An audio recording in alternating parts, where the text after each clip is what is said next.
After spending time in isolation due to COVID-19, Ormoc City Mayor Richard Goma is back outdoors. The actor turned mayor spent time with his wife, late 4th District Representative Lucy Torres, in a remote hill near their home. According to the lady lawmaker, they even bonded with a carabao.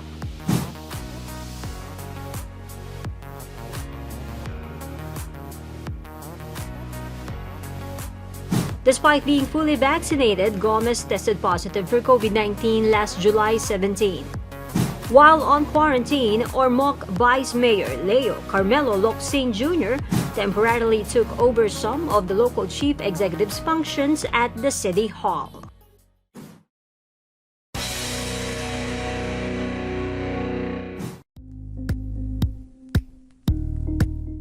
Thank you for watching Politico TV. Please like and subscribe to our channel for more videos.